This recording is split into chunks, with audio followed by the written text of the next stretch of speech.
Today, we're talking about a car way ahead of its time. A car that in an alternate universe became the Ford Mustang.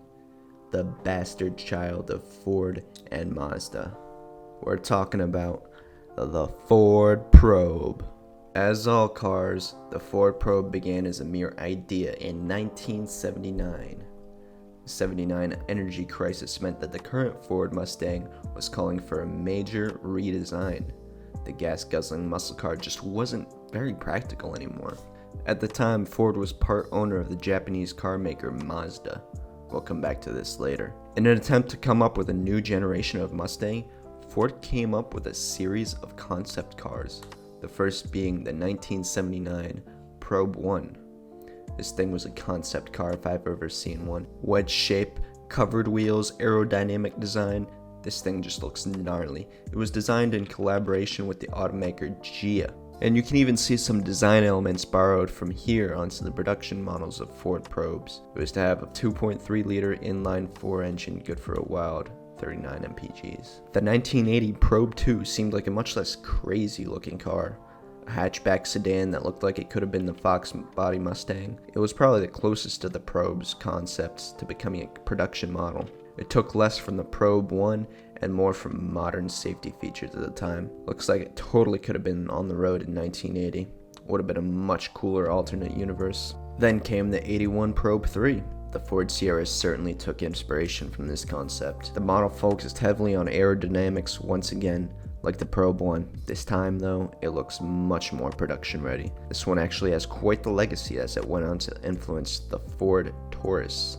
Bear with me folks, we're not done yet, there's still the Probe 4 to go over. This one starts going more toward the wild and ambitious type of concept car, still focusing on getting the best aerodynamics possible. They gave it a Ford Escort turbo 4-cylinder and tilted it to make the car as low as possible.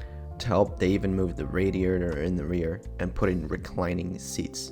And get this, they had an active suspension system which would lift the rear by 6 inches and drop the front by 4 inches at speed. We're on the last one here, the Probe 5, another crazy looking concept, but again, you can see where the actual designs come from. Turns out this concept was the most aerodynamic passenger car ever built. They turned this one into a mid-engine crazy looking spaceship. Now that's the end of the Probe concept, so back to Mazda. They acquired a Ford assembly plant in Michigan to start making the Mazda 626, MX-6, and ST16. Now what the hell in the world is the ST16, Pyrodor? Well, that would have been the new Mustang released as the 1989 Ford Probe GT. Now this would have been the first front-wheel drive Mustang ever built. It had a futuristic new design, partly designed by Mazda and announced in April 1987. Problem is, nobody liked it, man. They didn't like that it was Japanese, they didn't like that it was front-wheel drive, and they didn't like that it didn't come with a V8. Mustang owners were literally writing letters to Ford en masse demanding that they do not release this abomination as a Mustang. Even at Ford there was big controversy. As said by a Ford engineering manager, "I would have rather seen the Mustang name die than put the Mustang name on the Probe." And well, that's where the ST16 Mustang died. Funny thing is, during this whole ST16 debacle, lots of people were buying Mustangs. Turns out they were afraid they'd never be able to get another real Mustang again. So, Ford quickly put together like a skeleton team to redesign a rear-wheel drive Mustang with honestly a tiny budget, which later became the 4th generation Mustang. Thing is, Ford already had the ST16 and well, they had to sell it or they would lose part of their development budget and their contract with Mazda. Thus, the ST16 became the futuristic concept car, which became to be known as the Ford Probe, which would compete against sports coupes like the Celica and Prelude. They decided to sell it side by side with the Mustang. The Ford Probe was a huge hit in the first model year. In fact, there literally weren't enough Probes to go around. So the media told people to go for its sister car, the Mazda MX-6. So let's take a look at what everybody could not resist. The first generation of Ford Probe was available in 3 trim levels. the GL, the LX, and the GT. Again, this car was made with heavy collaboration from Mazda. People say that the car is technically 60% Mazda and 40% Ford. I mean, they're not really wrong. It was built on a Mazda platform with a Mazda drivetrain. Pretty much all the rest was Ford's doing. And this car was flippin' awesome, bro. Tons of torque, digital dash, and it looked freaking badass. Also available in manual transmission. I mean, this thing was ahead of its time. It really was the futuristic spaceship of your dreams back in the day. The GL trim was the base model that featured a 2.2 liter F2 4-cylinder motor that made 110 horsepower. Not really anything to sneeze at. The LX was the big boy. This one had the beloved Vulcan V6 that made 140 horses. Then finally there was a GT. It had the same inline 4 motor as the base model, but this time it had a spoolie boy. Now this thing wasn't slow, believe me. At 145 horsepower. Better yet, you can mod this thing for super cheap. I'm talking 13-second quarter miles with only a few $100s in mods. The GT was the model to get for sure. There was tons of aftermarket support on these things. The best part of all these? Pop up and down headlights, brother. They sold a whopping 63,000 of these units in the first year. Sadly, those numbers dwindled in the following year.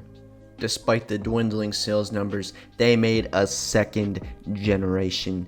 This thing was still a real beauty of a car. The base model came yet again with a Mazda FS inline 4 with a choice of an automatic or 5-speed manual tranny. Spoiler alert, the automatic transmission kinda sucks. Then we have the beloved GT model. This had the Mazda KLDE V6 engine and made an easy 164 horses. Again, not too slow, especially for the time. An absolute monster in the turns and curves. In fact, the Probe GT became the Motor Trend Car of the Year in 1993. Now that's an award to be proud of.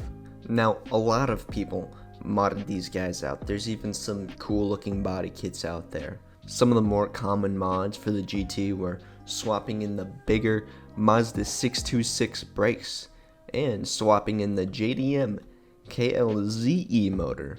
This was basically the same thing as the stock motor, but a few tweaks made this puppy give 200 horsepower. Also, adding some twin turb skis isn't too hard either. A lot of people did it. There was also the SE trim level, which was really just an appearance package on the base model. And in 1994, they made a GT Plus Special Edition, or more widely known as the Wild Orchid Special Edition, that came in an eye-catching purple called Wild Orchid. A similar color called Boysenberry was available for later years. As the second generation came to an end, they finished strong with the 1997 GTS Special Edition. This is another appearance package. It was a GT with dual race stripes, chrome version of the cool swirly wheels, and an awesome spoiler. That's what came to be known and loved as the second generation Ford Probe. And that brings us to the third generation of Ford Probe. Oh, wait, hold on. Maybe not. They wanted to make one, but they ultimately decided to discontinue the Probe. The design they came up with ended up being the 8th generation of Mercury Cougar. And honestly, I'm kind of glad they didn't name this thing a Ford Probe. Not a fan at all. It also kind of flopped. So what about the Ford Probe today? Well, it's got almost kind of a cult following. It's either loved dearly or hated without much in between. The older folks either owned one, knew someone who owned one, or wanted one. Seriously, a ton of them knew a lot about this thing. Then the younger folks think it's a Nissan 240SX. And, well, I don't want to brag, but one time a kid thought my Probe was a Acura NSX.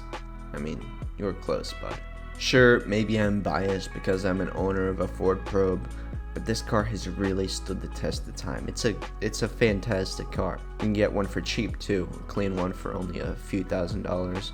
The prices do seem to be rising. Where your wallet takes a hit though is when it comes to the point where you need to replace a part.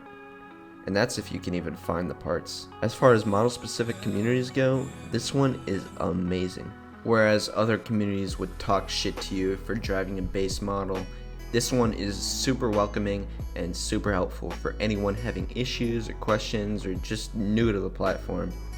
And probes are rare, guys. They're becoming more rare. You ever seen a probe on the road?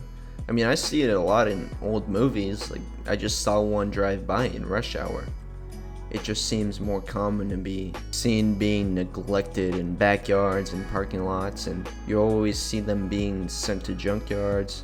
And this car is a rare breed. I feel like it doesn't get the attention it deserves. I mean, I've driven a lot of fun cars, from a Miata to a C5 Corvette to a Porsche GT2 RS, but a manual second gen for a Ford Probe GT, it takes the cake as the most fun car I've ever driven by hundreds of miles. So, do me a favor, guys.